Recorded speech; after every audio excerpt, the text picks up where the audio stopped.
Selamat pagi menjelang siang untuk parents semua yang hadir di sini. Senang sekali saya Tintin kali ini bisa kembali hadir ya dan akan bersama-sama berbincang-bincang dengan narasumber kali ini adalah Ibu Tan Gyokli.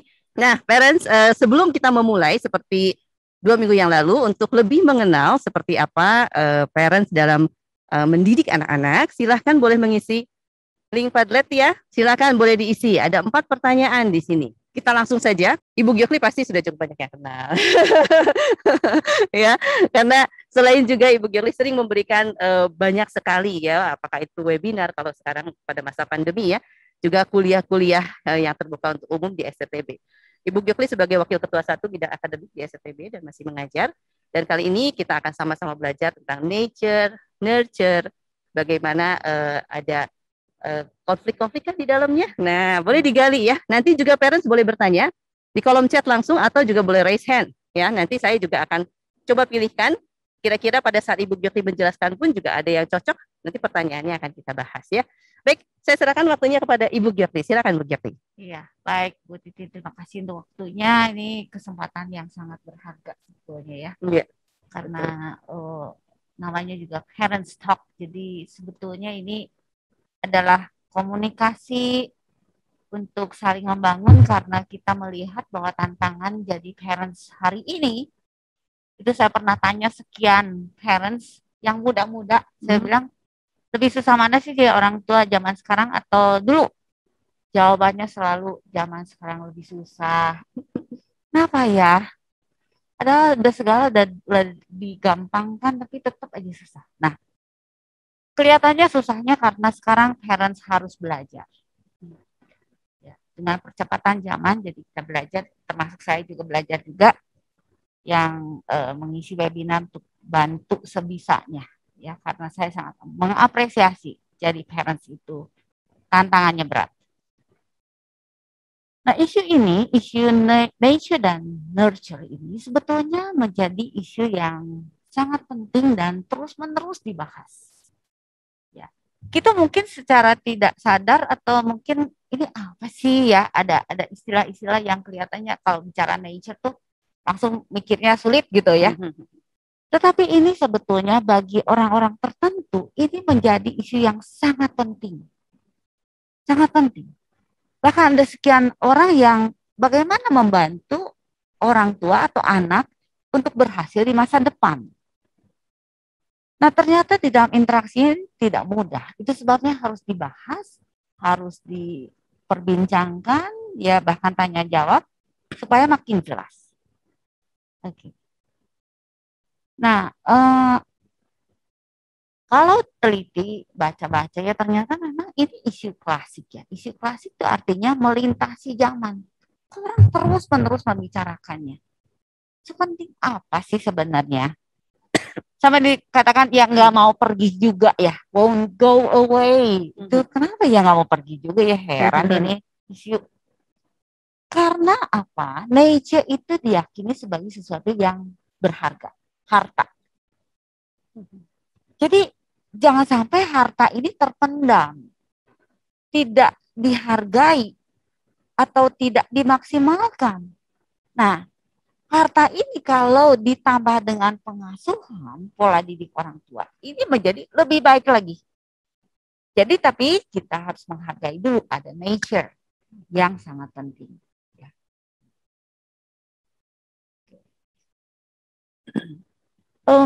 Di dalam waktu yang sangat singkat seperti ini, saya mau menjelaskan terlebih dahulu soal nurture ya, nurture. Nature maksud saya. Nature itu sebetulnya natur. Natur itu apa sih? Natur itu sebetulnya bawaan. Aslinya seperti apa? Jadi Ibu Tintin dengan saya itu beda ya. Nggak boleh dibandingkan. Karena beda gitu. Kalau dibandingkan anak-anak bisa jadi bete. Kalau adik kakak aja dibandingkan bisa aduh sedih sekali, sakit hati dan sebagainya. Karena beda. Bawaannya beda. Ya sifatnya beda. Tapi tidak jadi dengan sendirinya karena itu bawaan diwariskan oleh orang tua. Melalui gen, disebut genetik ya. Nah, yang diturunkan yang mana ya Tuhan yang ngatur ya. Orang tua juga nggak bisa ngatur. Nah, itu diwariskan. Nah, ketika bawaan ini ada, maka ini mempengaruhi tumbuh kembangnya. Beda-beda. Ada yang adik kakak kok beda sekali ya. Ya sih. Ya itu bukan salahnya orang tua juga. Karena diturunkannya berbeda. Nah, itu tuh faktor internal. Sesuatu yang ditanamkan jadi ada dalam diri si anak.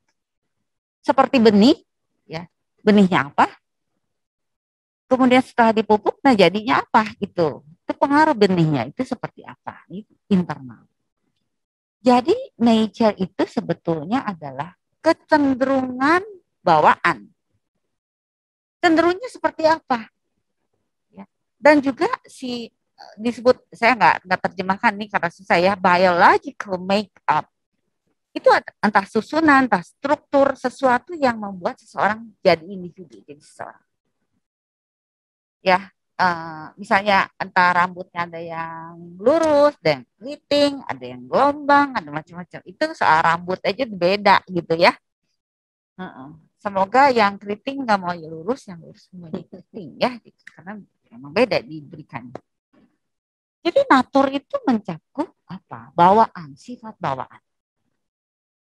Dan ada keterbatasan, ada kapasitas. Jadi kalau kapasitasnya misalnya ini ngomong HP ini ya, kapasitasnya segimana? Tergantung ininya modelnya kali ya, ada kapasitasnya besar, ada yang cuma untuk WA aja, yang sederhana lah pokoknya. Ya, nah anak-anak kita juga tergantung kapasitasnya, ada yang besar ada yang kecil. Lalu karakteristik kepribadiannya seperti apa? Misalnya ya, ini ada penyakit turunan. Penyakit turunan ini tidak selalu jatuhnya ke si A atau B. Katanya kalau diabetes, kalau mamahnya yang diabetes, maka turunnya ke anak laki. Tapi kalau papanya yang diabetes, turunnya ke anak perempuan. Itu silang katanya. Ya. Misalnya asma misalnya. Saya asma, cari saya asma nih genetik apa bukan ya, cari sama keturunan berapa nggak ada sih, cuma nggak tahu salah waktu lahirnya atau gimana. Lalu misalnya bentuk hidungnya, sifat-sifat tertentu. Nah, sifat-sifat tertentu ini mewarisi dari orang tua. Ya. Contoh ya, ini paling dekat pribadi lah, lebih gampang kali ya. Papa saya itu seorang yang rapi sekali. Rapi, jadi kalau ngebersihin apa itu rapi. Nurunnya kedua, ke saya dan adik saya. Ya. Jadi bawaannya tuh kalau ngeberesin tuh, papa tuh ngeberesin rapi. Jadi kami berdua tuh kalau ngeberesin apa-apa tuh sampai bersih, sampai sering ngebuangin barang memang. Itu. Ya. Tapi karena harus rapi gitu. Lalu ada bakat tertentu, ada yang musik, ada yang gambar, ada yang macam-macam, ada yang desain. Nah, bakat-bakat ini juga biasanya dari atasnya. Jadi kalau misalnya Avandi ya, Avandi itu seorang pelukis hebat, anaknya jadi pelukis lagi karena mewarisi bakat. Kalau nggak salah Adi MS juga, anaknya juga jadi pemusik ya. Kemudian temperamen itu beda-beda sekali. Ini menarik sekali. Ini adalah karakteristik kepribadian. Ada yang sanguin, ada kolerik, ada melan, ada plekmatik. Itu beda-beda. Kalau memang anaknya sanguin, ya sudah kita terima, memang ceria gitu. Jadi tapi kita mesti kenal. Nah ini bicara soal gerakan Bapak Ibu, para parents ya. Sebetulnya yang saya baca itu ada dua macam lah, minimal ada dua macam. Ada yang gesit, ada yang lelet. Ya. Kalau yang gesit, bangun tidur tuh nggak pakai waktu, langsung dari udah disadar bisa langsung duduk, bahkan bisa langsung berdiri. Tapi kalau yang lelet, aduh transisi, harus ada transisinya, harus ada inilah itulah gitu, ya. Susah bangunnya, bangun aja udah kelihatan, makan lama, jalan lama, segala lama. Nah kalau misalnya beda, ya udah memang bawaannya seperti itu. Terus gaya belajar minimal ada dua. Satu yang random, ya, itu yang acak-acakan. Satu yang sistematis. Nah, cara belajarnya itu beda banget. Ya. Kalau yang random, kalau mejanya nggak berantakan, nggak bisa belajar. Tapi kalau yang sistematis, kalau mejanya berantakan, dia nggak bisa belajar, harus rapi dulu. susunan buku tuh nggak boleh miring gitu ya. Kalau ini yang ekstrim. Jadi harus rapi dulu baru dia berpikir. Ini macam-macam ya. Kalau digali lagi wah lebih banyak lagi. Tetapi ini satu hal yang saya mau masukkan di sini adalah soal dari perspektif Kristiani, sebetulnya nature ini adalah pemberian Tuhan. Bapak Ibu bisa lihat dari Matius 25 ya, 25 ayat 14 sampai 30. Itu adalah pemberian Tuhan yang harus dimaksimalkan.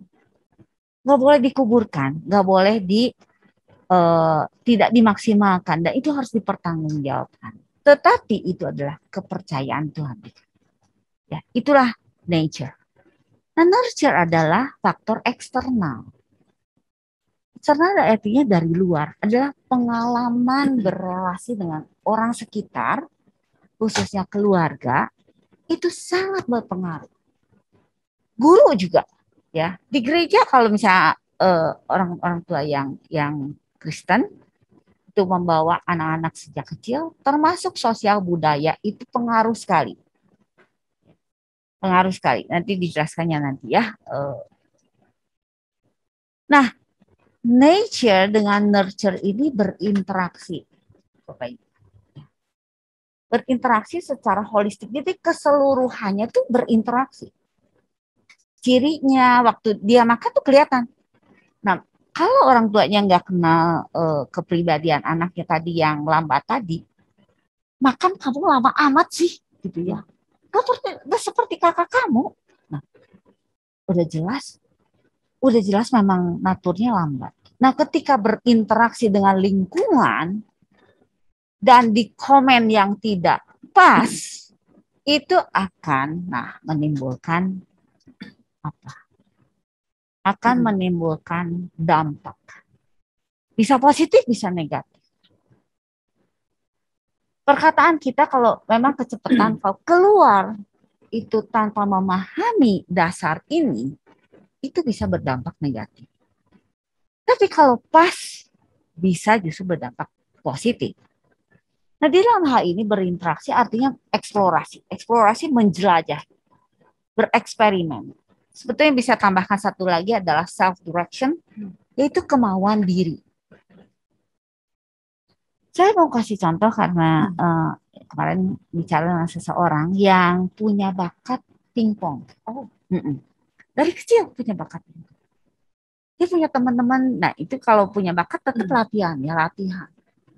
Nah, si A ini waktu kecilnya kenal atau punya teman grup pingpong yang dari keluarga berada.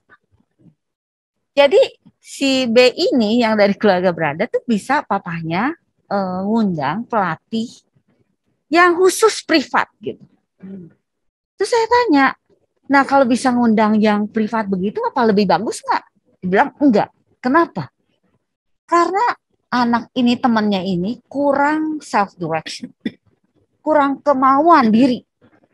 Padahal lingkungannya sudah memberikan fasilitas yang plus, tapi masih kurang. Ya, jadi ketika berinteraksi belum tentu semuanya lancar kalau tidak ada kemauan diri. Nanti saya kasih contoh lebih jauh, tetapi kunci keberhasilannya adalah sebetulnya dalam interaksi nature dengan nurture adalah pihak lingkungan itu mengadaptasi atau mengubah cara dan pola sesuai naturnya anak tadi, bawaannya seperti apa. Ya, tujuannya adalah supaya maksimal. Nah, saya mau kasih contoh, ini ada ini yang positif ya, positif. Anak ini sudah menunjukkan ciri-ciri naturnya, memang dia senang dengan mobil. Jadi saya bawa mobil. Dari kecil, kalau nggak salah dari umur sekitar 4 tahun, ya laki, ya. Senangnya mobil, jadi dikasih main pedang-pedangan atau yang lain, tetap aja baliknya ke mobil lagi. Jadi dia koleksi mobil, ya saudara-saudara siapanya.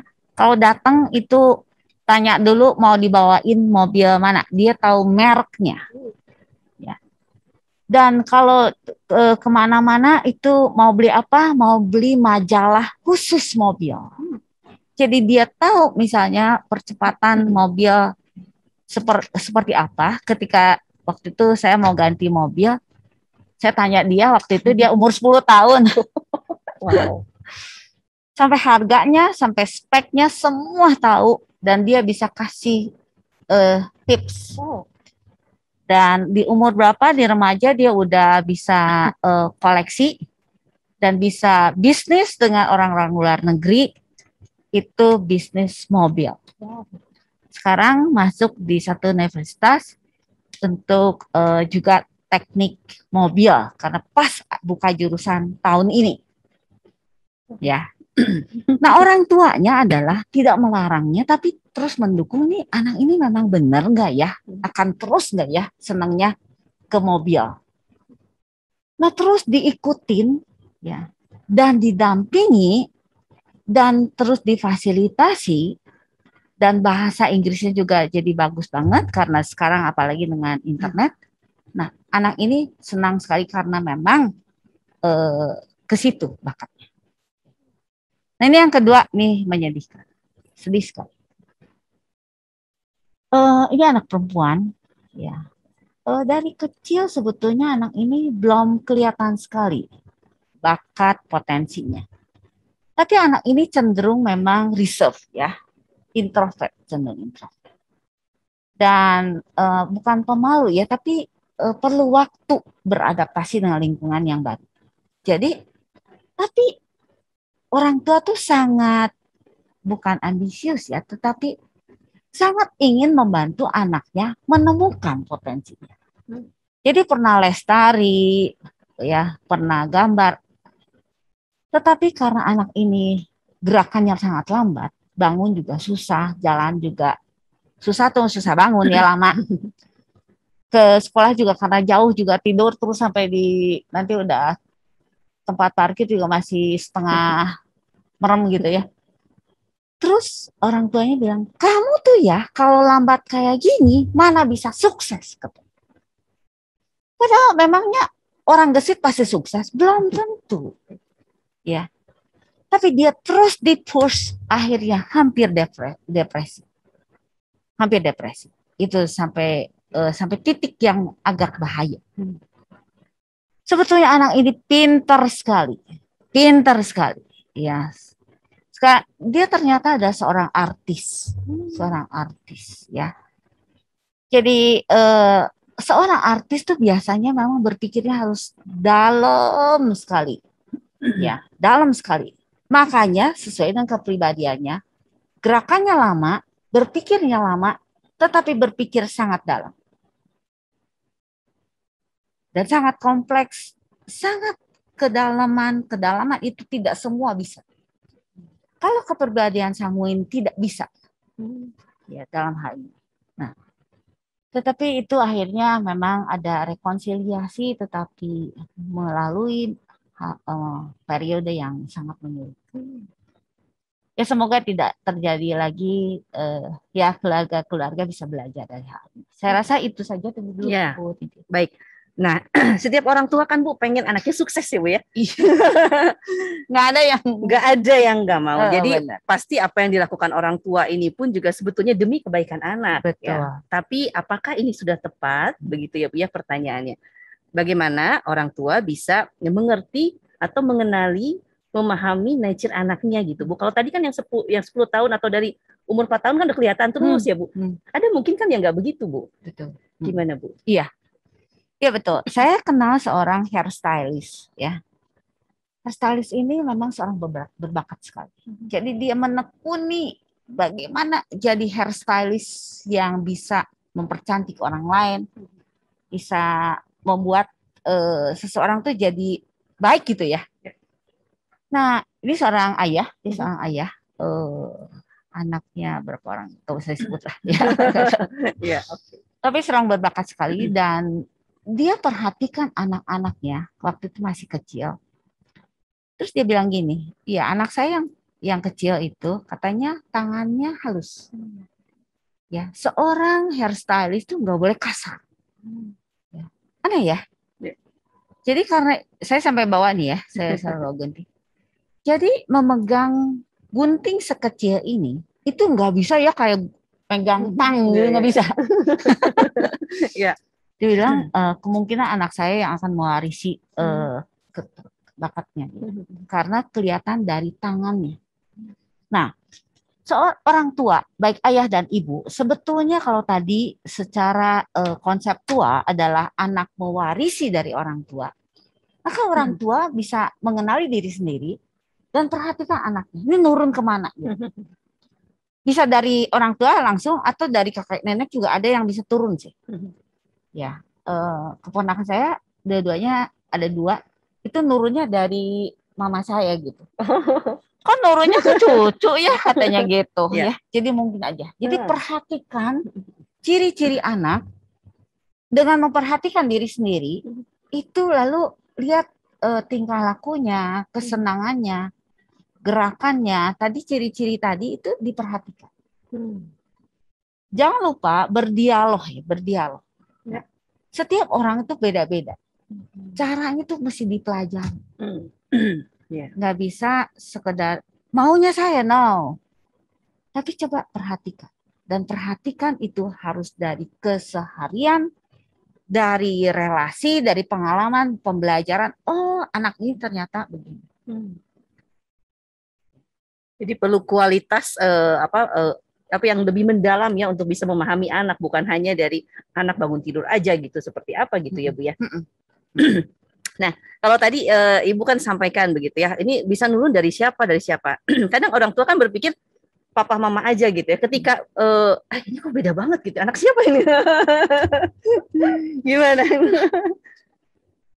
Beda banget ya.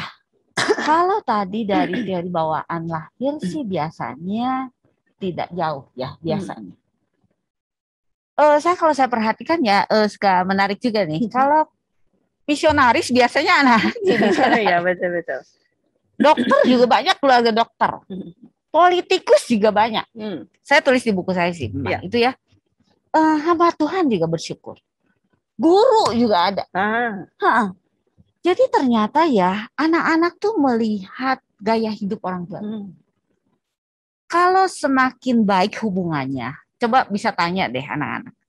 Nanti kamu jadi udah gede jadi pengen jadi apa? Kayak papa saya. Gitu. Ya, kayak papa saya, kayak mama saya. Kalau mungkin chef ya, nah Bu Tintin mungkin dari keluarga chef. Di Bandung ada sekian keluarga yang dibilang begini, keluarga extended family-nya tidak jauh dari api dan apa gitu, karena tukang masak. Ya, masakan dan kue, pastry gitu, kayak gitu. Jadi memang nggak jauh-jauh amat sih biasanya. Iya. Gitu. Kalau ada yang jauh, nah bisa karena lingkungan yang lain. Nah, lingkungan tadi, lingkungan sekolah, lingkungan gereja, lingkungan sosial budaya. Aduh, ini ngomong sesuatu yang rada ini hati-hati tapi ya. Ini ngomong e-sport. E-sport ini di acara Kick and ini di seliweran di medsos. Nah, ini karena mungkin karena zaman ya. Jadi seringkali masuk di dalam game. Nah, ini mungkin aja sih beda sekali sama orang tua. Karena apa? Karena perbedaan generasi. Hari ini mungkin aja anak kita berbeda sekali dengan orang tuanya karena lingkungan. Itu sangat mungkin. Ya, oke. Gimana membedakan Bu antara yang nature-nya sudah terbentuk atau nurture yang karena pengaruh lingkungan tapi mungkin hasilnya sama Bu. Misalkan ya orang tuanya guru, anaknya ingin jadi guru, itu mungkin karena nature-nya atau mungkin juga karena awalnya nature-nya mungkin bukan itu tapi karena melihat orang tuanya gitu Bu. Membedakan ini gimana nih Bu? Iya. Biasanya kalau nature tadi kan bicaranya soal kecenderungan, ya. Kecenderungan tuh itu akan muncul. Misalnya tadi artis tadi. Memang kecenderungannya itu dari kecil dia senangnya sesuatu ide yang mendalam. Nah itu susah diajarkan karena memang nature-nya. Tapi kalau bicara soal keterampilan misalnya kita bahas soal musik nih ya. anak ini pas punya teman-teman yang bakatnya itu musik, gitar misalnya. Oh dia jadi ketularan, senang banget ya. Terus dia belajar, jadi bisa. Mungkin aja. Tetapi seorang pelatih misalnya, itu akan kelihatan sih sebenarnya yang berbakat dengan teknik atau teknik aja tanpa bakat. Biasanya takes more time biasanya. Latihannya harus lebih keras karena tidak bakat bawaan. Tapi kalau bakat bawaan tidak dilatih, itu mungkin aja bisa dikalahkan sama orang yang berlatihnya bagus. Mungkin aja. Jadi dia mematikan bawaan. Jadi bawaannya tidak terlalu dihargai. Dia sih juga nggak menghargai, gimana orang lain bisa menghargai? Mungkin aja. Nah, ini bicara soal ke depan ya, Bu, ya, tentang kesuksesan gitu. Apakah ketika seorang anak ini menekuni, kemudian digali oleh orang tuanya dengan bakatnya, apakah itu dijamin akan happy gitu, Bu, akan sukses? Kalau dijamin mungkin enggak juga ya. Tapi kalau bawaan, karena itu kecenderungan dirinya, itu kalau difasilitasi oleh lingkungannya, itu membawa kepuasan memang.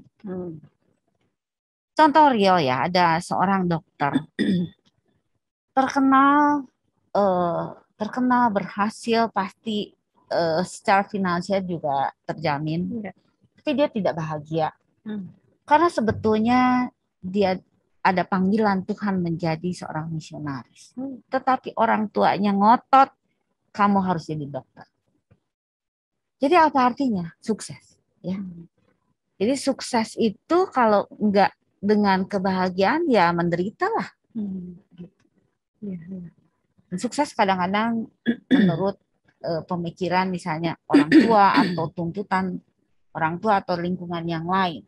Nah, orang tua kan juga punya apa ya, Bu, dream gitu ya terhadap anaknya gitu ya, Bu, ya, yang ingin diwujudkan gitu. Nah, pada satu saat ketika orang tuanya tahu, anak tuh nggak bisa mewujudkan mimpinya saya gitu, apa yang harus dilakukan oleh orang tua gitu, Bu? Karena mungkin anaknya cuma satu sekarang misalkan gitu ya, Bu, ya, satu-satunya ini gimana? Iya. Nah ini saya pernah berargumen dengan orang tua ya. Orang tua itu bilang gini, iya Bu, anak saya tuh mesti ngikutin maunya saya. Wow. Oke. Saya bilang sebenarnya karena tadi ya, nature itu adalah kepercayaan yang Tuhan berikan. Satu hari Tuhan akan meminta pertanggungjawaban. Sebetulnya bukan maunya orang tua, tetapi maunya Tuhan seperti itu. Kalau lihat Alkitab ya, sebenarnya kita mungkin kagum dengan Hana ya yang ingin punya anak. Muncul Samuel, tetapi Tuhan ingin bahwa Samuel itu hidupnya bagi Tuhan.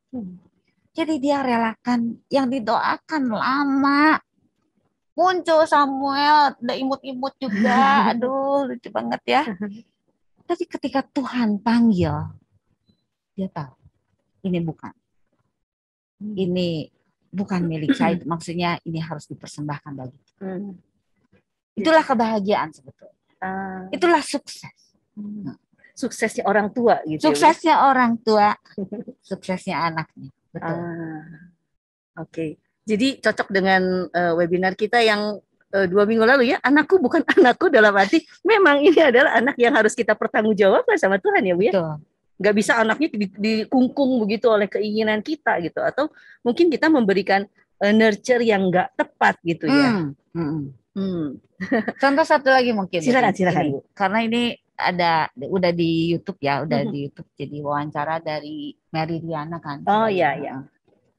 Seorang anak yang sangat berada, dia bilang saya anaknya HT gitu. Ya. Jadi kalau udah muncul di medsos ini saya sebut. Jadi ini lucu banget sih sebenarnya, saya sangat-sangat berkesan sih sebenarnya. Tapi karena dia dari keluarga yang berada yang memang harus meneruskan bisnis orang tua, dia pernah tercetus lebih banyak duka daripada suka. Tapi anak ini bergumul bersama Tuhan dan selama 3 tahun mencari seminari yang pas untuk menjawab pergumulannya. Dan ini sangat mengagumkan, memang sangat mengagumkan. Tapi Pak HT juga luar biasa ya. Sejak kecil anak-anaknya kalau ulang tahun tuh di tempat yatim piatu supaya bisa merasakan kamu berkelimpahan, tapi nggak semua orang begitu. Tapi untuk melatih anaknya, bagaimana menjalani hidup ini, itu sangat berkesan, sangat berkesan. Tapi anak ini akhirnya menemukan panggilan Tuhan seperti apa setelah bergumul, tapi dia selalu mengingat nasihat-nasihat dan contoh dari Bapak. Itu luar biasa. Ya, contoh itu sebetulnya cukup relevan dan banyak juga ya orang tua yang mungkin ingin memberikan yang terbaik untuk anak-anaknya. Ketika orang tuanya berkecukupan, ya udah kasih yang segitu aja gitu, Bu, nggak usah jadiin masuk ke lingkungan-lingkungan yang seperti itu. Gimana menurut Ibu? Nah ini kalau lihat tadi ya, definisi dari nurture itu sebetulnya pengalaman dan pembelajaran. Saya ingat seorang ayah mengatakan begini, satu hari anak saya harus berenang sendiri. Maka saya selama ada waktu, saya mengajarkan anak saya bagaimana berenang dengan baik. Jadi sebenarnya tugas orang tua adalah peran orang tua, lihat anaknya seperti apa bahan dasarnya. Ya, terus ciptakanlah pengalaman dan pembelajaran yang membuat anak itu bisa bertumbuh kembang gitu. Kalau dia senangnya desain, tadi ya sediain pembelajaran. Kalau dia tanya, si bapaknya juga bisa memfasilitasi. Gitu. Orang tua kan memang seperti ini ya Bu ya, karena saya coba berpikir dari sisi orang tua ya. Kalau orang tua misalkan biasa, wah ini mama papa tuh lebih pengalaman, udah tahu makan asam garam gitu. Asam garam gitu. Nah, jadi orang tua tuh berpikir bahwa ini yang terbaik untuk anaknya pada saat nanti hasil akhirnya gitu ya Bu ya. Udah ikut aja ini. Ketika anaknya misalkan nggak mau ikut, kan orang tuanya nggak happy gitu ya Bu ya. Gimana orang tua bisa hatinya terbuka gitu Bu, bahwa mungkin ini adalah nature-nya yang Tuhan sudah tetapkan buat anak saya gitu. Iya.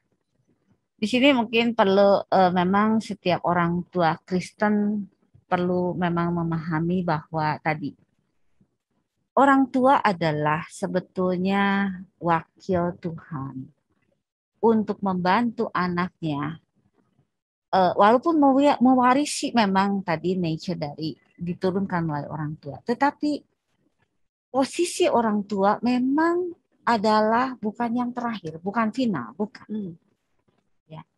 Ada orang tua yang dipercayakan loh, ini loh, ya, percayakan ini harus di maintain ya, ini kalau dikasih, aduh, ini kalau mobil beneran nih mahal loh ya. Mobil beneran. Coba dipercayakan mobil yang mahal, aduh, nggak bisa kan? Nggak diganti olinya, nggak bisa dicuci, segala macam servis, enggak. Nah, kalau semakin dipercayakan yang berharga, maka semakin serius. Jadi bukan maunya saya, tetapi bagaimana itu di maintain dengan sebaiknya, sehingga itu bisa dipertanggungjawabkan waktu Tuhan tanya ya bisa ada jawabannya. Ya, mungkin kalau anaknya mau menjadi misionaris, jadi guru, kalau Tuhan mau, itu justru dipersembahkan, didorong. Saya bersyukur, saya kesaksian sedikit ya, Bu. Saya ini bersyukur sekali, katanya saya berbakat jadi guru. Itu, aduh, namanya guru ya, katanya makin jauh dari sekolah, itu masa depan makin cerah. Ya ampun, sedih sekali. Itu sedih sekali. Sangat menyedihkan. Padahal saya kenal, kami ada mahasiswa kami di STB, jurusan tambang, tapi sengaja memilih balik lagi jadi guru setelah jadi sarjana. Karena sangat mengagumi guru seniornya yang sangat luar biasa. Dia bilang ke saya, Bu, saya jadi guru karena melihat contoh yang sangat mengagumkan. Ya, itu tapi keputusan memang dia sudah dewasa. Sebetulnya kalau orang tua saya dari keluarga, mama selalu dorong karena tahu saya mungkin nggak masuk sastra Inggris. Ayo, ngelesin dari gaji cuma 7.500 dibayarnya per puluhan 750 ya, itu tingkat 1 akhir. Tapi orang tua selalu dorong. Papa juga pernah sih sampai ditelepon dari kota lain. Kamu tuh ya anaknya jadi guru mau gimana katanya. Tapi papa saya bilang enggak. Ya. Pas waktu itu memang mau studi keluar, disponsori. Jadi langsung speechless gitu ya. Tetapi Bapak Ibu, kalau memang anak itu, walaupun pandangan kita sukses seperti apa, enggak, bukan begitu. Anak itu bawaannya kemana? Itulah yang membuat hidup ini tidak akan disesali. Tidak akan disesali oleh anaknya juga gitu ya, oleh Bu ya. Anaknya juga.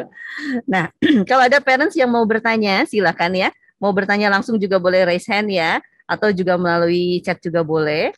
Silakan. Oke. Nah, kalau misalkan Bu tadi ya orang tua berusaha kan pasti ingin ya berusaha mengenali nature-nya anak itu seperti apa.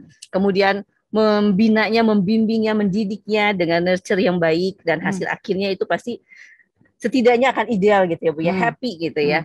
Nah, barangkali nih ada orang tua yang waktu kecilnya atau si anak ini ketika kecil orang tuanya salah gitu Bu, mengenali gitu. Kemudian sekarang mau diperbaiki gitu ya. Aduh, ternyata saya salah, gimana ya? Wah, ya. Itu ada kejadian. Memang ketika diberitahukan orang tuanya sangat kaget. Karena tadi yang Bu Tintin bilang sebenarnya maksudnya itu adalah demi anak. Ya.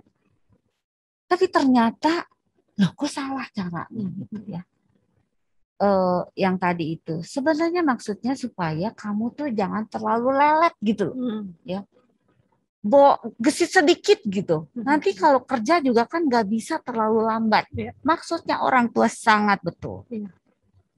Tetapi ketika ruang untuk anak itu memperbaiki diri terlalu sedikit, itu anak menjadi terlalu merasa ditekan. Nah, orang tuanya menyadari ternyata saya salah. Ya. Sudah berdampak negatif. Tetapi kesadaran sudah salah itu sudah baik.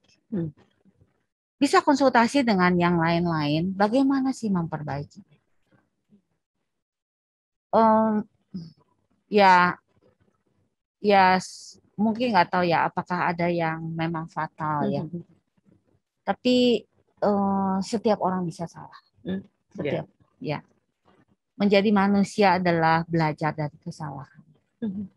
Jadi tidak untuk disesali dan terus terkunci di situ.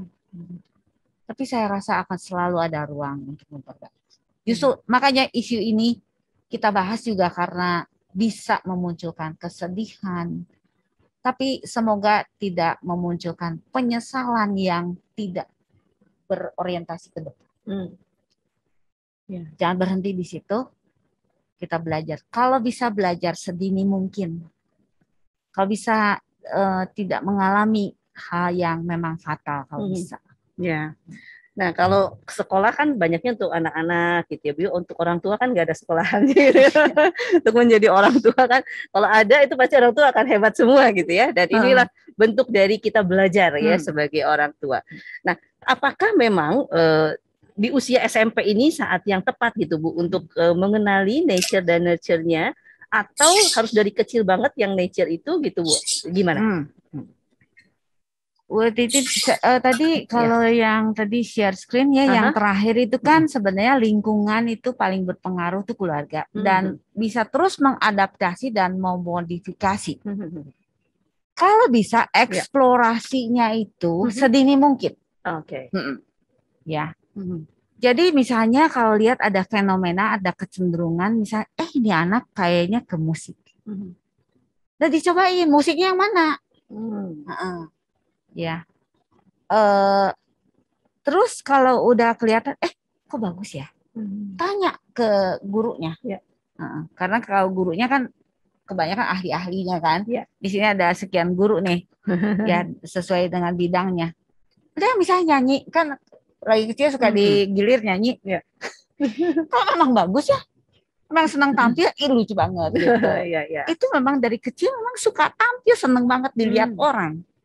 Nah itu di eksplorasinya sebanyak mungkin kalau bisa. Iya. Ya. Terus, nah ketika dieksplor, ketika ada pengalaman dan pembelajaran itu, kalau caranya salah ganti lagi. Jadi orang tua tidak terkunci di cara. Ini anak caranya kayaknya pas begini. Ya. Kalau makin disuruh makin malas misalnya. Ya, ada yang begitu. Tapi kasih insentif misalnya. Bisa kayak gitu ya. Gitu ya. Nah, macam-macam. Jadi kalau bisa sedini mungkin. Kalau di luar negeri SMP itu udah penjurusan. Apakah gelar atau non gelar. Ya di negara-negara maju itu jadi tukang talang itu harus sekolah. Tapi non gelar.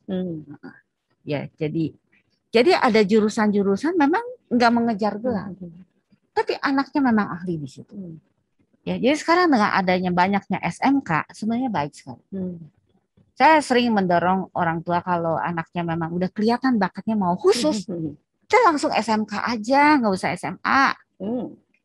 Ya. Mungkin pemikiran orang tua lebih ke biar merasakan dulu sekolah umum atau lebih, kadang kan orang tua lihat ya sekolah favorit karena di sini lulusannya bagus gitu Bu. Nah, oke, ini ada kisah sukses alumni kami. Itu SMK-nya masuk SMK Perkayuan. Dan itu mungkin paling terkenal se-Indonesia. Kayaknya dia bakat, saya nggak tahu orang tuanya apa, tapi dia masuk situ.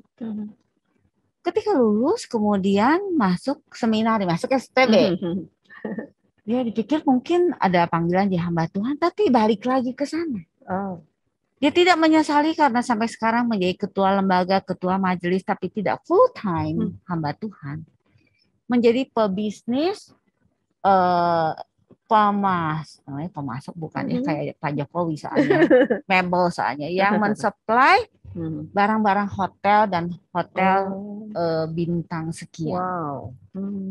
Itu dan dia sangat menikmati. Tadi Ibu sampaikan bahwa bakat itu terkadang ya tidak seperti apa yang dipikirkan oleh orang tua secara umum ya. Bakat misalkan menyanyi gitu kan, bakat kalau sekarang mungkin kan menjadi guru gitu ya. Tapi ternyata kan si plumber itu juga ada bakatnya gitu ya Bu ya, ada bawaan bakatnya ya. Iya betul. Kayu gitu, berarti bakat yang Tuhan kasih itu sangat luas sekali. Sangat luas sekali. Contohnya mungkin ini ya, Avanti ya. Ya. Iya, dia tidak sukses karena sekolah formal. Oke. Ada pertanyaan nih dari parentsnya Stefani ya, 8A katanya Bu. Bagaimana mengarahkan bakat atau nature anak yang sudah terlihat agar anak tersebut lebih telaten dan tidak ngasal katanya, asal selesai aja. Anak enjoy dan menikmati kelebihan tersebut dan mau belajar untuk lebih lagi. Hanya dia terlalu pengen cepet-cepet katanya sehingga hasilnya tidak maksimal dan kurang teliti. Dan hal tersebut sering terjadi katanya. Sedangkan kalau parents memberikan masukan, si anak kurang suka. Pernah diberi ruang katanya agar anak menyadari sendiri kekurangannya, tapi tidak sadar juga gitu. Gimana nih? Oke. Iya. Oh, ini menarik sekali. Iya. Mungkin perlu dipelajari ya, cara belajar anak itu. Oke. Iya. Jadi kita sebagai parents itu memang seringkali memang kayaknya sering. Ya. Jadi menciptakan pola belajarnya tuh apa yang dia senang, apa yang menurut ukuran dia. Padahal mungkin anaknya tuh perlu ruang yang lebih. Ya, misalnya anaknya ceroboh ya, aduh kita gregetan ya, aduh lupa lagi. Nah sebenarnya sebagai orang tua itu bantu supaya dia ingat. Jadi bukan dimarahin cerobohnya, tapi dibantu supaya dia ingat. Nah, tadi kalau kurang telitinya di mana, dibantu supaya lebih telitinya di mana. Jadi situlah peran orang tua ya, misalnya nggak teliti tuh, entah kalau kamu lebih teliti, mami kasih apa, misalnya itu juga cobain gitu ya Bu ya. Ataukah perlu dia kasih ruang lebih, ya. Atau apa sih di dialog dengan anaknya. Sebenarnya kenapa kamu nggak teliti terus ngefek nggak sih ke kamu misalnya? Ya. Enggak tuh. Oh ya udah, nggak apa-apa, kasih ruang dulu, kasih ruang. Ya. Jadi jangan di-push terlalu jauh. Kebanyakan orang tua nggak pengen anaknya melakukan kesalahan gitu, Bu. Jadi orang tua mengarahkan gitu, jangan sampai begini, jangan sampai begitu. Nah itu dia. Sebenarnya begini, kalau mungkin kitanya lebih rileks sedikit kali ya. Tarik nafas dulu gitu ya. Kalau masuk ke pola asuh Ya. pola asuh yang demokratis, ada macam-macam. Yang otoriter tuh sangat nuntut. Kalau nggak dilakukan dipukul, hukuman. Tapi kalau demokratis tuh dialog. Dialog.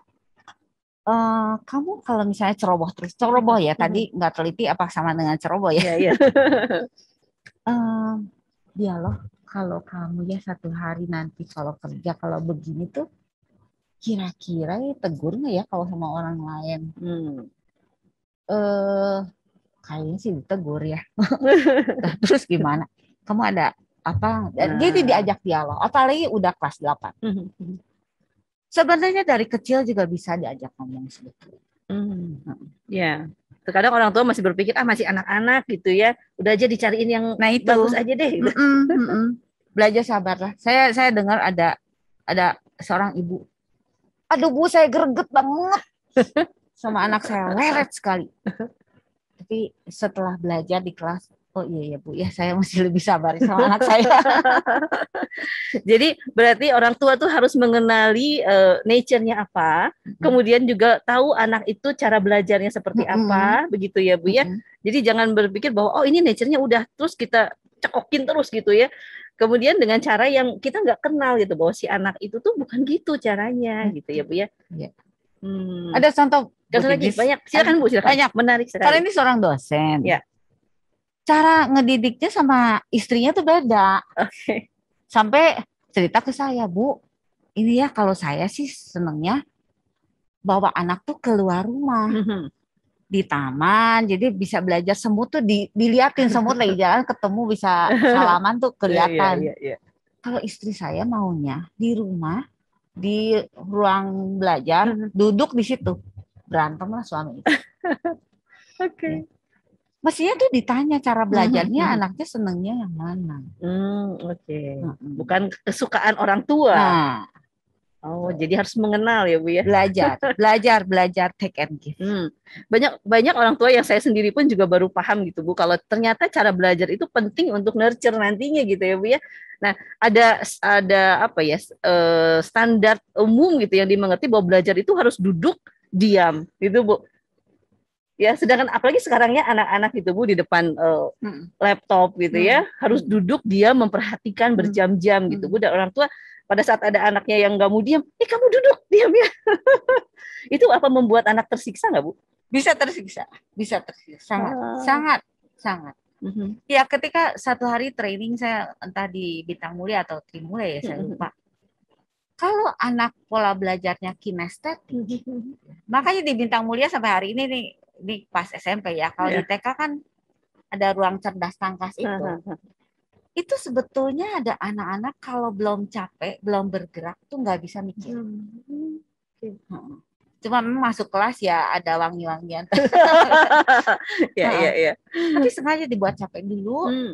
Terus ada yang kakinya tuh goyang-goyang. Padahal lagi mikir. Oh gitu.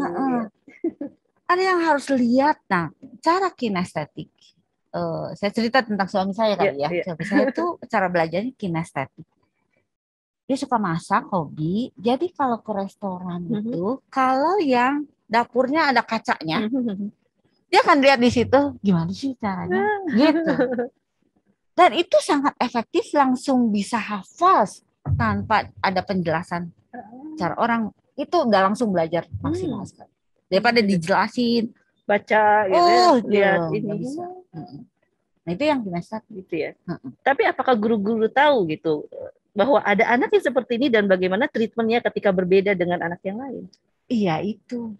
Jadi tadi bukan hanya parents talk aja, teachers talk juga ya. Ya. Jadi nggak satu bete anaknya bete. Ya. Saya cerita ke Bu Tintin. Ya. Saya kan sering jadi trainer para guru dan kepala sekolah bahkan yayasan. Yeah. Saya seringnya menerapkan 3 styles of learning. Yeah. Ya tadi yang visual, auditory dan kinestetik.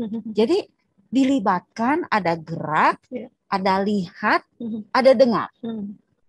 Nah, bagi yang memang auditory sebenarnya dengar. Bagi yang si visual lihat-lihat grafik, lihat gambar tuh langsung ngerti. Bagi yang kinestetik ketika dia terlibat itu langsung ngerti gitu. Ya, ini di S2 aja, nggak usah sebut. Karena kinestetik banget nih, benar nih pakai kursi roda nih ya. Dia bilang, ibu nggak lihat ya saya dari tadi gerak-gerak. Jadi kalau saya bagikan handout, saya pasti langsung panggil si A. Tolong bagikan. Supaya dia bisa berdiri dari tempat duduknya, bisa putar, bisa mikir lagi. Coba duduk terus. Yes, gitu ya. Ini jamnya kok lama amat katanya gitu. Berarti orang tua dan teacher sih pasti tahu lah ya, karena kan dapat training gitu ya. Orang tua nih yang harus lebih memahami dan juga jangan terkadang memaksakan bahwa anak tuh harus duduk belajar diam gitu ya. Ada anak-anak yang seperti itu yang akhirnya sebetulnya untuk kebaikan anak ya Bu ya. Nah, ada pertanyaan juga nih Bu dari parentsnya Kirsten ya 9B. Bagaimana cara menyikapi anak yang bercita-cita menjadi gamer atau YouTuber? Katanya, saya coba menggali lagi hal lainnya tapi dia nggak mau katanya. Dan nggak mau atau tidak tahu kata. Jadi cita-citanya itu Bu, cita-cita anak zaman now gitu. Betul. Ya. Ini siapa nama Kirsten nama orang tuanya? Ini nama anaknya. Nama anaknya. Oke. Ya. Saya dikirimin sama ini alumni acara Kick Andy tentang ini kemarin yang game gara-gara game. Ya. Itu perusahaan namanya Agate ya, Agate. Nah, pada saya juga senang banget bisa lihat itu, mungkin juga di sini ada yang tahu. Diundang sama Kick Andy, memang dia suka game dari kecil. Dia mendirikan perusahaan namanya Agate dan bisa menyumbang ke negara 25,1 T. Wow. Orang Indonesia? Orang Bandung. Wow. Bisa dicek ya, Agate, AGATE. Jadi dia mulai dari kecil. Dia bilang dia bisa belajar banyak. Dia bisa belajar jadi penjahat seperti apa. Jadi orang politikus seperti apa itu dari game.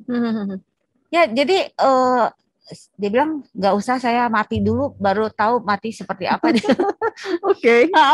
Dia bisa belajar ini, jadi dia ciptakan game luar biasa sekali dan sampai mengglobal perusahaan ini dan sekarang karyawannya 250. Bisa dicek, di Bandung malah ya. Di Bandung ya, Agate namanya Arif Widiasa.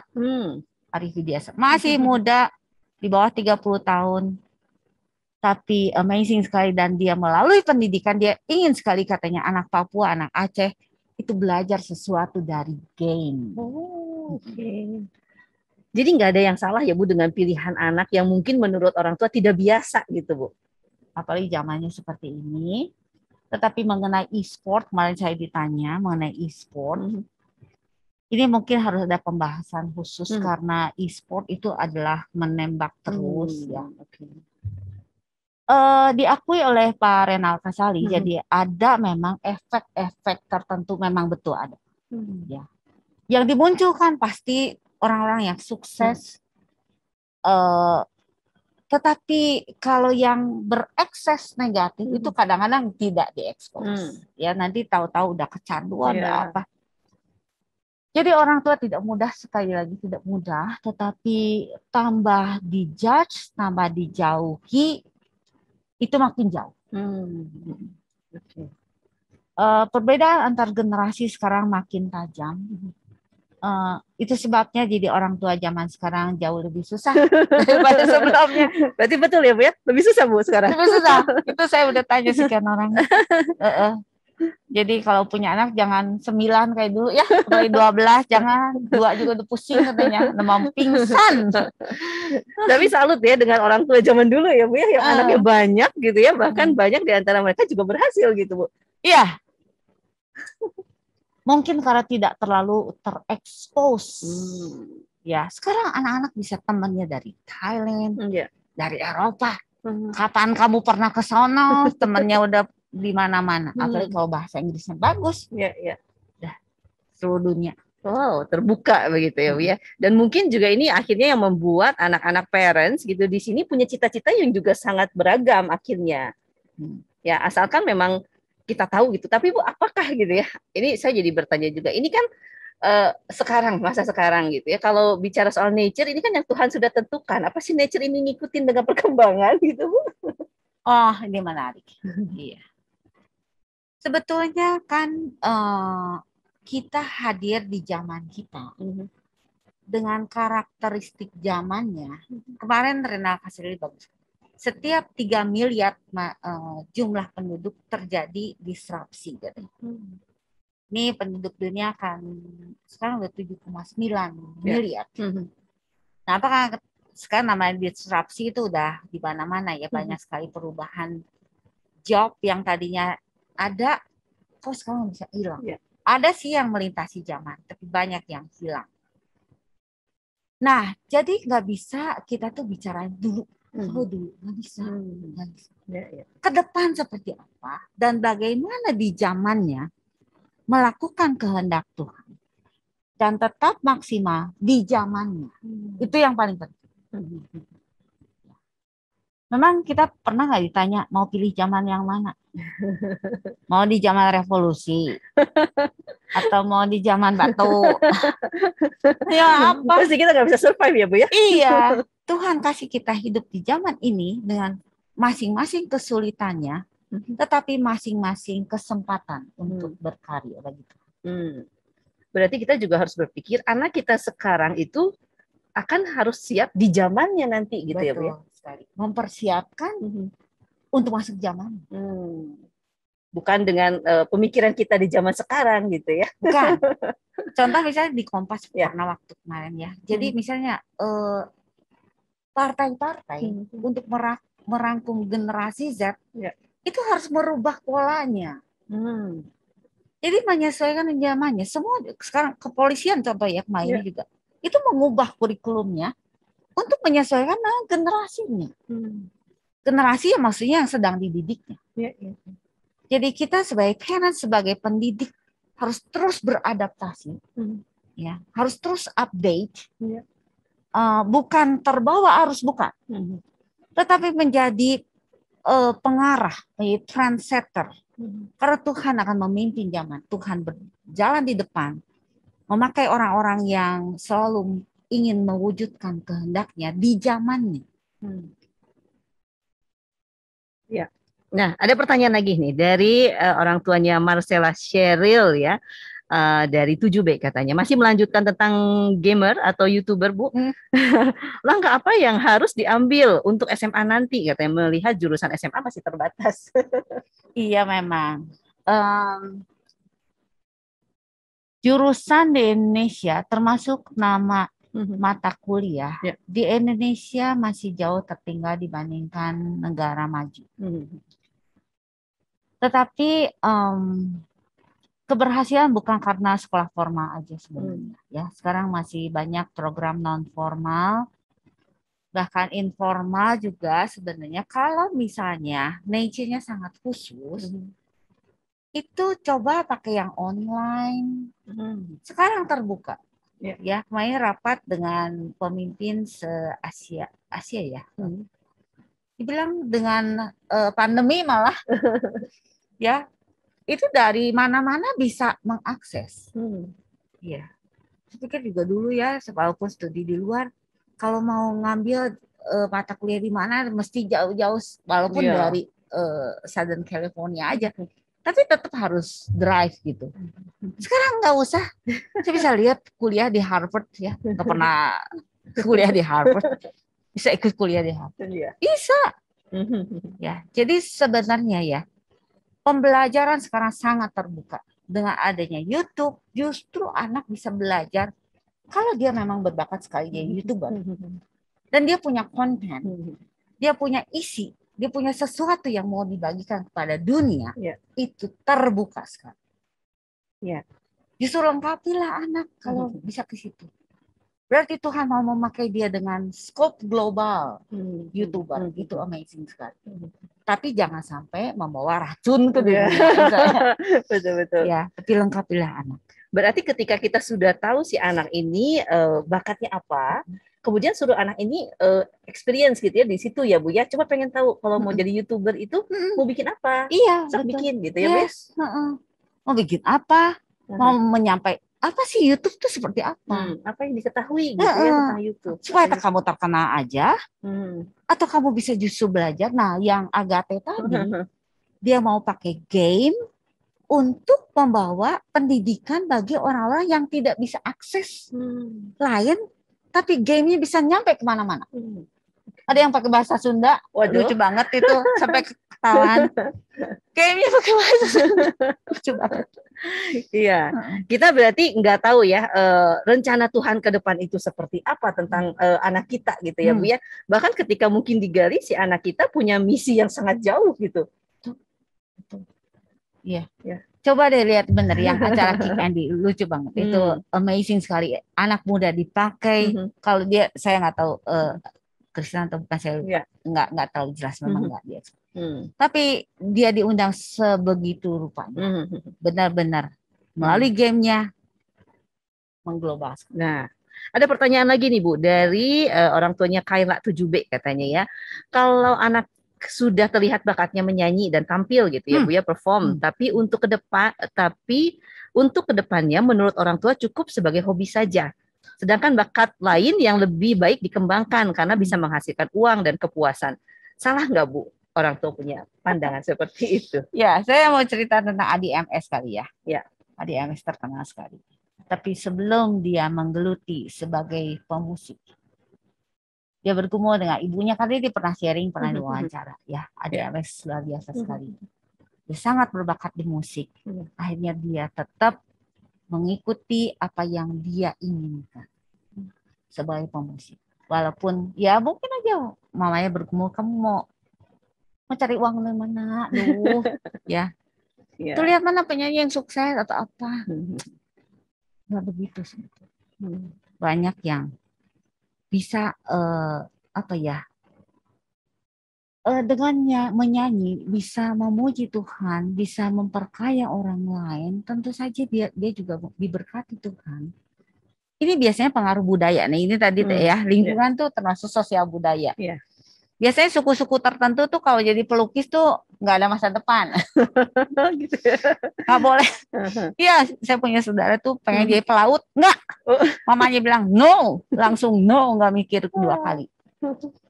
Ya. Jadi sosial budaya itu pengaruh sekali. Tetapi sebetulnya saya bersyukur, makanya papa saya itu ya mendukung anaknya jadi guru.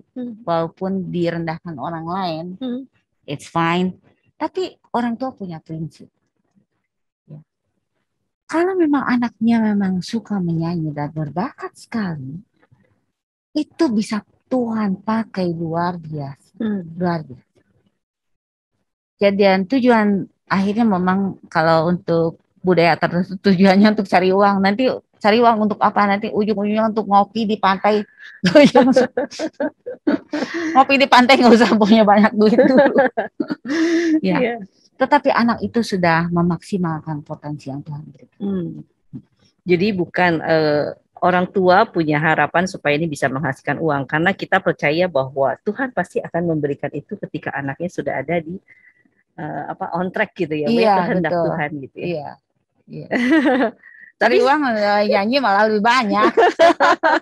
Mungkin ini nggak tahu, karena bakat yang satu laginya itu yang menurut orang tua lebih bisa dikembangkan itu apa gitu ya, nggak tahu ya. Boleh aja, Bu Tini, boleh aja dieksplor, boleh aja dieksplor. Tetapi kalau misalnya anak itu terus menjawab panggilan Tuhan dan semakin kuat dinyanyi, disinilah yang saya dari awal di caption itu disebutkan tarik menarik, memang tarik menarik. Jadi antara si anak ini, aduh, orang tua saya ngomongnya begini, Tapi kalau dia ngikutin orang tua, ada yang sebagian orang memang akhirnya mengikuti orang tua, tapi kan ada pengakuan saya tidak bahagia karena ini bukan yang saya inginkan. Sedih ya kalau gitu ya, Bu. Sedih, jadi sedih. Sekian tahun dia jadi dokter sukses, tapi dia tidak menikmati. Dan saya nggak tahu apakah menyesali di hadapan Tuhan. Sedih sekali. Iya. Dan ini bisa dikatakan kegagalan orang tua ya, Bu ya. Tergantung perspektif orang tua. Istilahnya ngotot, enggak, pokoknya ini yang benar ya. Masing-masing itu. Tapi memang setiap kita itu kan diciptakan unik gitu ya, Bu ya. Jadi kita juga nggak bisa misalnya, anak kita harus seperti apa yang kita inginkan begitu. Jadi di sini kita belajar tentang kehendak Tuhan itu apa terhadap anak kita. Dan kita sebagai orang tua, kita tuh harus mau denger gitu ya. Betul. Apa kata Tuhan. Yes. Walaupun mungkin hati gitu ya, Bu ya. Saya lihat Bu Tintin dengan mic itu kayaknya penyiarnya mantep banget kayaknya gitu ya. Apakah memang ini panggilan? Pernah juga ada yang sampai di satu tempat gitu, saya punya teman gitu ya, Bu ya. Dia masuk ke satu tempat kerja yang baru, terus dia baru menyadari gitu ya, Bu ya. Mungkin Ibu ingat ya kelas kita ya. Apakah ini memang panggilan saya ya, Bu gitu? Ya ada memang. Setiap orang mungkin sedang mencari ya panggilan Tuhan. Betul. Ada yang lama, ada yang dari kecil udah yakin dulu banget ya. Tapi nggak usah dibanding-bandingkan. Nggak usah dibanding-bandingkan. Dan Tuhan melihat upayanya. Ya. Bagaimana bisa orang tua melihat bahwa si anak ini tuh sebetulnya udah nature-nya di situ gitu, Bu. Maksudnya kita bisa lihat kalau misalnya anak kita hobi nyanyi dan dia tuh betul-betul nyanyi, supaya kitanya maksudnya sebagai orang tua nggak akan mengarahkan lagi ke yang lain gitu, Bu. Nah itu tadi dieksplorasi tadi, eksperimentasi tadi ya, eksplorasi, eksperimentasi, dan self direction. Jadi kalau misalnya dengan dieksplor dengan sekian situasi, pengalaman dan pembelajaran, kemudian juga ada kemauan anak itu makin kuat. Nah itu bisa jadi dari sekian bakat tadi ya, selain nyanyi ada yang lain yang mengatakan mungkin ada yang lain. Nah dilihat mana yang paling kuat, dan mana si anak itu akhirnya akan menjalani hidupnya yang panjang itu di masa dewasa itu dengan profesi yang sesuai dengan potensi itu. Ya. Profesi seseorang kalau jadi pekerjaan satu itu 8 jam, sepertiga dari hidupnya itu akan dihabiskan di investasi di profesi. Kebayang kalau dia tidak di situ gitu ya, Bu ya, sebetulnya ya. Itu kesiksanya tiap hari. Oke, semoga tidak ada yang merasakan itu ya dalam profesi Anda, dan kita juga nggak pengen gitu ya anak-anak juga seperti itu. Ini masih ada pertanyaan sepertinya ya. Iya, katanya betul Pak Mario. Untuk game itu luas. Sepertinya mungkin ada ngobrol-ngobrol ya. Dan saya juga pikir untuk SMA jurusan IPA katanya kan lebih baik jika jurusan khusus coding atau programming. Melihat anak suka mata pelajaran di IPA gitu. Nah ini mungkin lebih ke penjurusan ya. Apakah di Bandung ada gitu. Pak Mario pasti bisa bantu soal ini karena sempat juga membahas soal itu. Dan kita masih punya waktu sedikit lagi nih, Bu. Ya. Apa yang Ibu mau sampaikan nih untuk parents yang kali ini hadir gitu, kemudian merasa sudah yakin dengan bakat anaknya dan sudah nurturingnya dengan benar, atau mungkin ada yang juga tidak dalam kondisi itu gitu.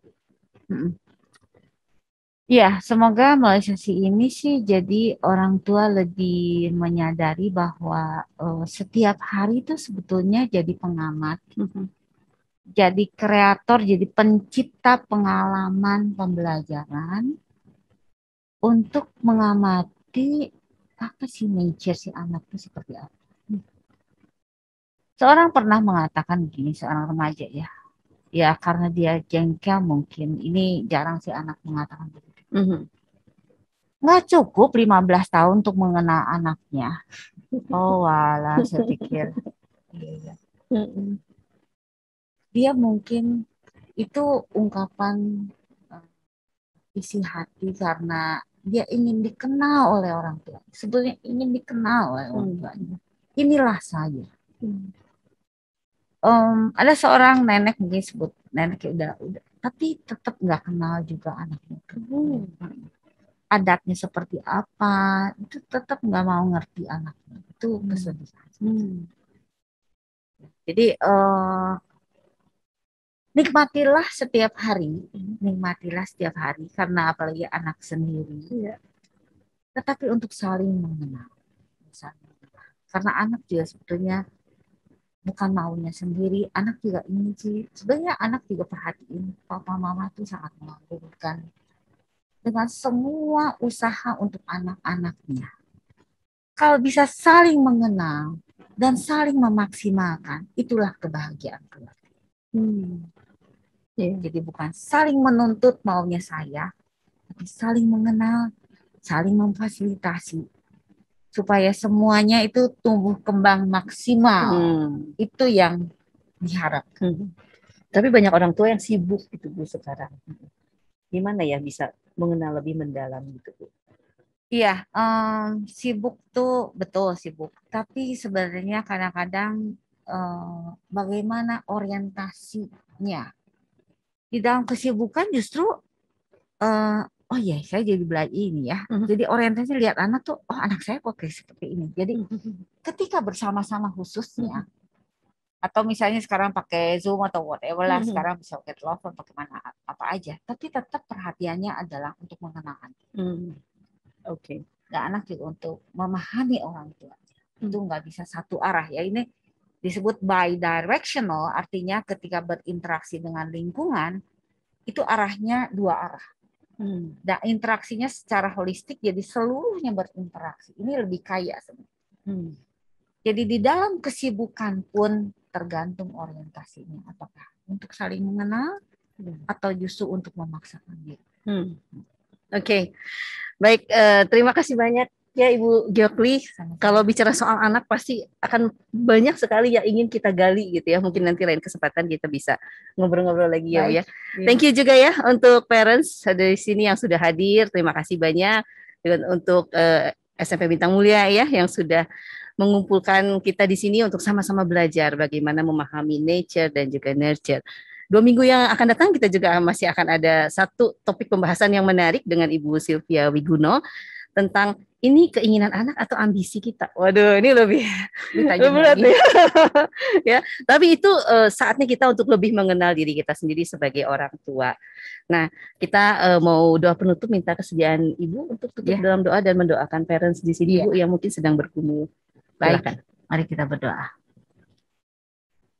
Tuhan Yesus, terima kasih untuk waktu di mana kami bisa membahas isu yang sangat penting, yang melintasi zaman yang terus dipikirkan oleh para pemikir, oleh para filsuf, bahkan teolog juga, yang terus memikirkan isu nature dan nurture ini Tuhan. Kami menyadari bahwa sebagai orang yang diciptakan Tuhan, yang dipercayakan oleh Engkau Tuhan, khususnya para orang tua yang hadir di sini, dan para pendidik yang berkolaborasi dengan orang tua. Ialah waktu-waktu pengalaman pembelajaran diarahkan untuk mengenal anak-anak apa yang Tuhan percayakan kepada anak-anak. Tuhan tolonglah. Di dalam interaksi ini tidak mudah, tetapi hikmat Tuhan ialah menaungi setiap orang tua dan setiap pendidik yang membantu orang tua untuk membantu anak-anak mengenal dirinya, mengenal panggilan Tuhan, mengenal apa yang Tuhan percayakan. Bapak, terima kasih untuk acara ini. Biarlah terus memperlengkapi dan kami semakin mengenal satu dengan yang lain dan terutama mengenal Tuhan yang mempercayakan semuanya ini, yang memanggil kami untuk memaksimalkan seluruh potensi yang Tuhan percayakan. Terima kasih Tuhan, terpuji Engkau Allah ya pencipta kami yang mengagumkan. Biarlah kami terus menengadah kepada Engkau dan bersandar kepada Engkau. Mampukan para orang tua Tuhan untuk terus memberikan nurture yang terbaik, yang sesuai bagi perkembangan anak-anak. Bantu kami semua untuk berkolaborasi memuliakan Tuhan di dalam seluruh upaya pendidikan ini, baik formal, non formal maupun informal. Terpuji Engkau Tuhan, di dalam nama Tuhan Yesus Kristus, Tuhan dan Juru Selamat kami alaskan doa ini. Amin.